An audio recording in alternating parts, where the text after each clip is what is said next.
होगा दूर मन का अंधेरा, होगा दूर मन का अंधेरा, राधा नाम दीपक जलाते चले, राधा नाम दीपक जलाते चले, राधा नाम दीपक जलाते चले, राधे राधे राधे राधे गाते चले, राधे राधे राधे राधे गाते चले, राधा नाम कीर्तन कराते चले, राधा नाम कीर्तन कराते चले।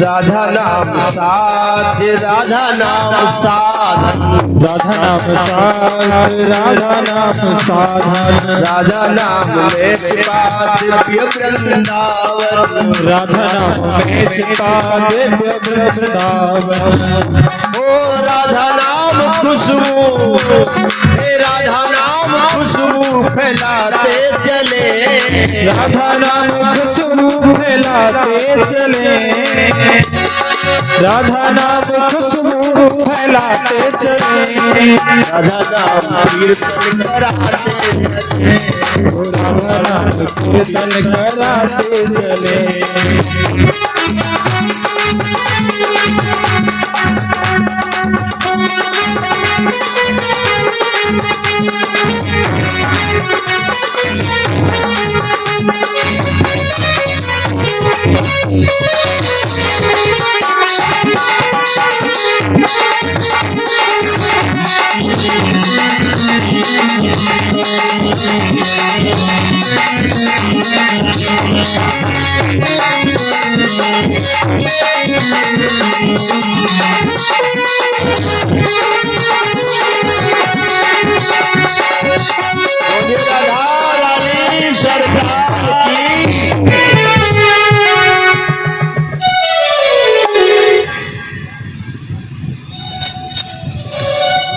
सबसे पहले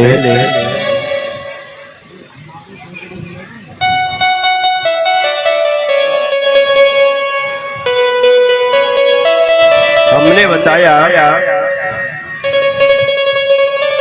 कि गंगा जी को तो आना ही था, लेकिन भागीरथ को श्रेय मिल गया, क्योंकि बिना भगवान की कृपा के और कोई भी कार्य संपन्न हो ही नहीं सकता।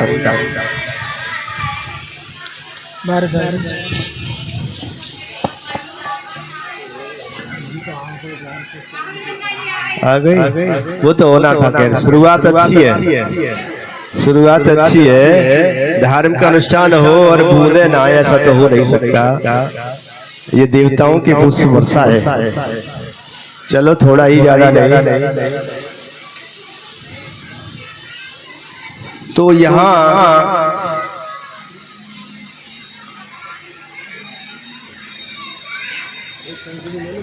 एक दिन हमारा यहाँ आना हुआ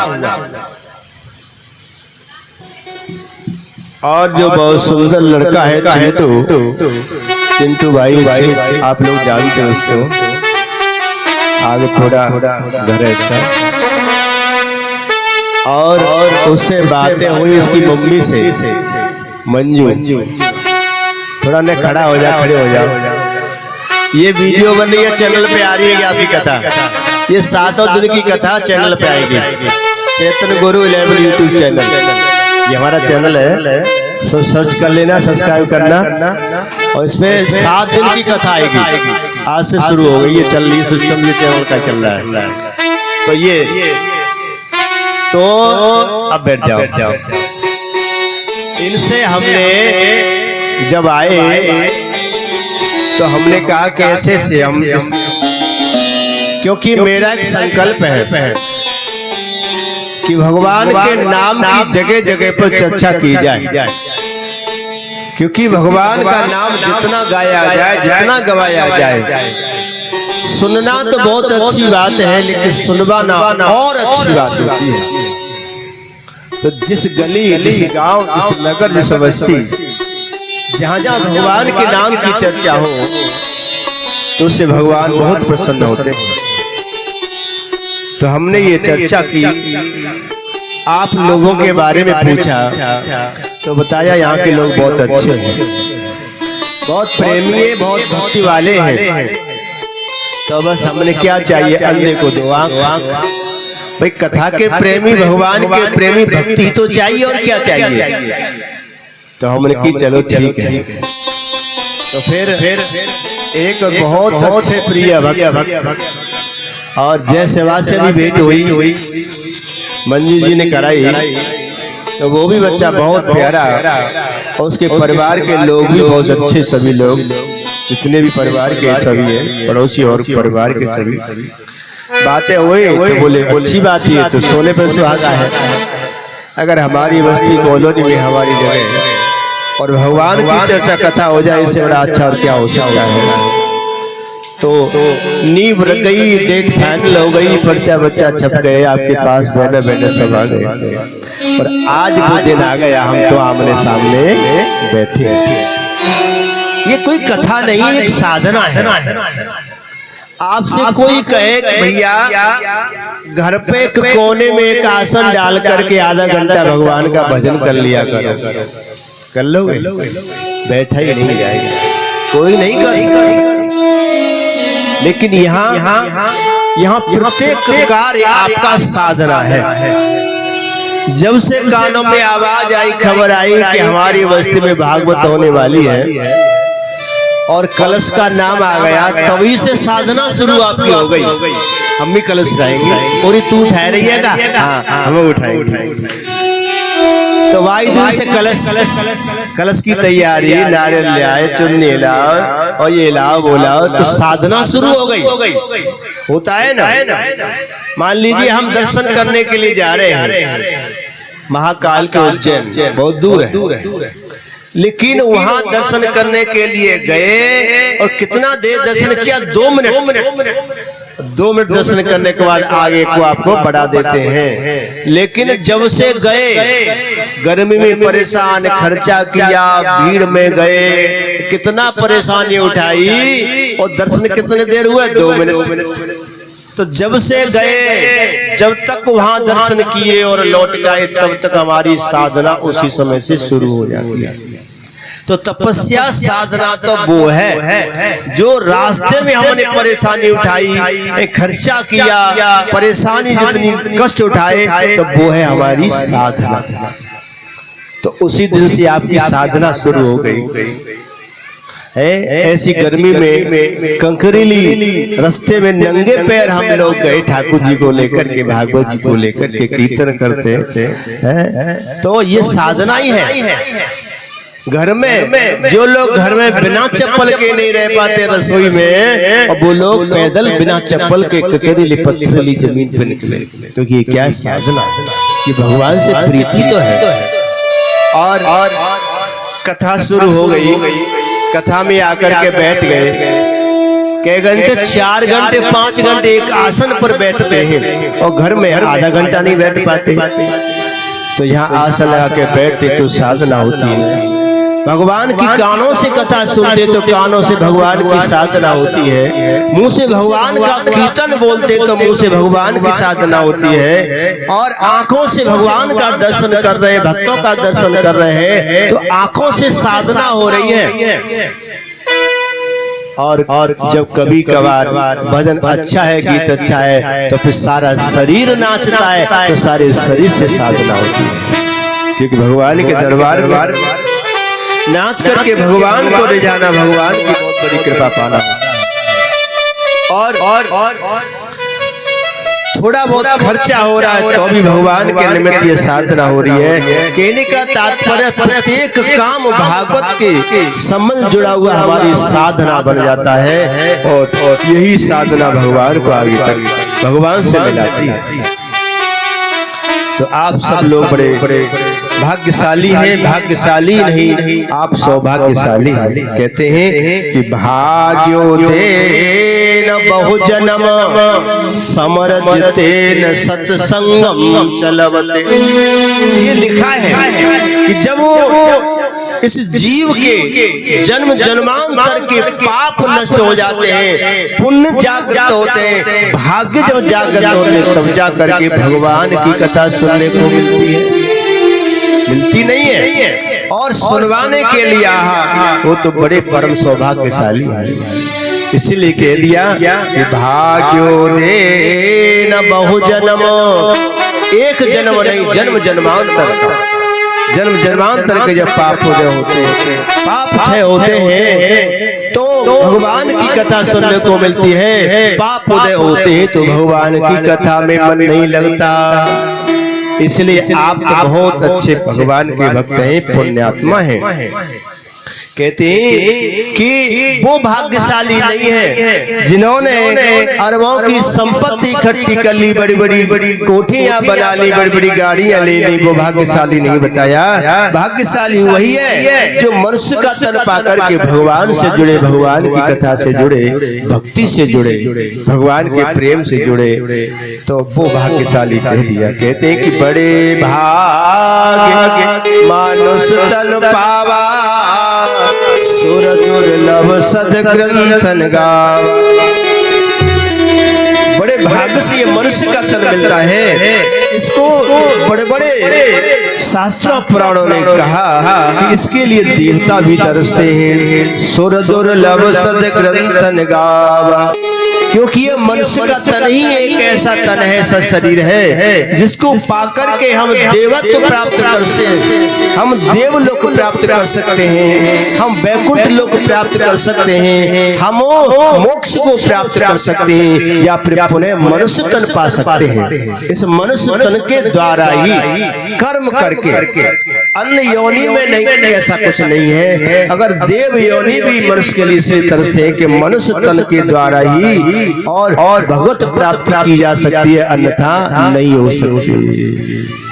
इसीलिए भगवान से कहते हैं कि देवी सुनहु मावो पुरुष भागी, तज हरि भजन विषय अनुरागी। देवी वो लोग बड़े अभागे हैं जो भगवान की कथा से नहीं जुड़ते, भगवान से जिन्हें प्रेम नहीं है, वो लोग अभागे हैं। भगवान की कथा को छोड़ करके जो संसार में रमे हुए हैं वो तो बहुत ही अभागे हैं, उन्हें तो अंत में रोना पड़ेगा। देवी उमा कहूँ मैं अनुभव अपना, सत हरि भजन जगत सब सपना। देवी मैं तुम्हें अपना अनुभव बता रहा हूँ। भगवान शंकर कहते हैं पार्वती से, पार्वती हे उमा मैं तुम्हें अपना अनुभव बता रहा हूँ। सत्य भगवान की कथा है, भगवान का भजन है, बाकी संसार सब झूठा है। इसीलिए धन्य वही है, भाग्यशाली वही है जो भगवान की कथा से जुड़ा है। क्योंकि यत्र कथा गायन्ति तत्र रमन्ते देवता, जब भगवान की कथा गाई जाती है वहाँ और सब सुख समृद्धियों का वास हो जाता है। कहते कि नए नए दरस संत कर लेखा, लोचन मोर पंख कर लेखा। जिन आंखों से भगवान का, संतों का दर्शन नहीं किया वो आंख नहीं है, वो तो मोर की पंख में जो आंख सी बनी होती है बिल्कुल वैसे ही बता दिए हैं। भोलेनाथ कहते हैं देवी जेन नवै हरि गुरु पद मूला, सिर कट तुमर समतूला। जो भगवान के आगे नहीं झुका, जो बड़ों के आगे शीश नहीं झुका, वो शीश नहीं है, वो तो कटे हुए तुआ के समान है। अंत में भोलेनाथ यही समझाते हैं देवी हे उमा ही पार्वती, जिन हर कथा सुनी नहीं काना, श्रवण रंध्र अय भुवन समान।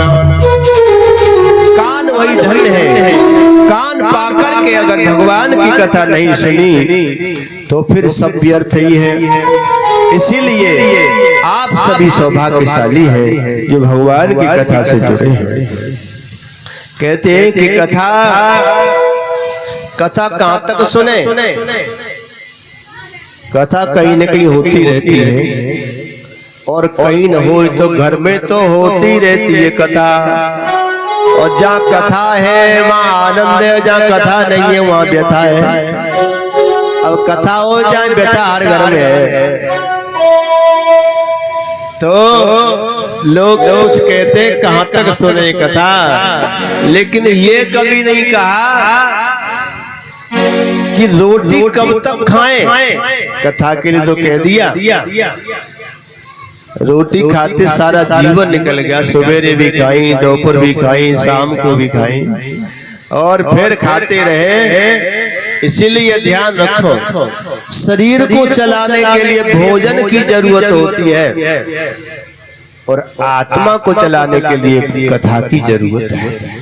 आत्मा को बलवान बनाना है, बलिष्ठ बनाना है, क्योंकि जब तक आत्मा को तुम बलिष्ठ नहीं बनाओगे, बलवान नहीं बनाओगे, शक्तिशाली नहीं होगी आत्मा, तब तक उन उच्च लोगों को नहीं जा सकती। धरती के बाद, धरती लोक के बाद पिशाच लोक पड़ता है। और जिनकी आत्मा बलवान नहीं है, जिन्होंने भक्ति नहीं की, भजन नहीं किया, कथा नहीं सुनी, धर्म नहीं किया, तो उनकी आत्मा बलहीन हो जाती है। और आत्मा बलहीन बस पिशाच लोगों में ही जाकर के जकड़ी जाती है, और फिर वो उसका जीवन पिशाच लोक में ही निकल जाता है। वो उच्च लोगों तक अपनी गति नहीं कर पाती। इसलिए कथा से जुड़ना चाहिए। यही बार बार भगवान शंकर समझा रहे हैं, क्योंकि ये मानव का तन बड़ी मुश्किल से मिलता है। मानव देहो दुर्लभ देह नाम चढ़भंगुर। मनुष्य का तन बड़ा मुश्किल से मिलता है, हमने बताया ना। एक तो 84 लाख योनि भोगने के बाद एक बार नंबर आता है, भगवान तुम हमको मनुष्य का तन देते हैं, और वो निकल गया ऐसे ही, तो फिर 84 लाख योनियां भोगनी पड़ेंगी।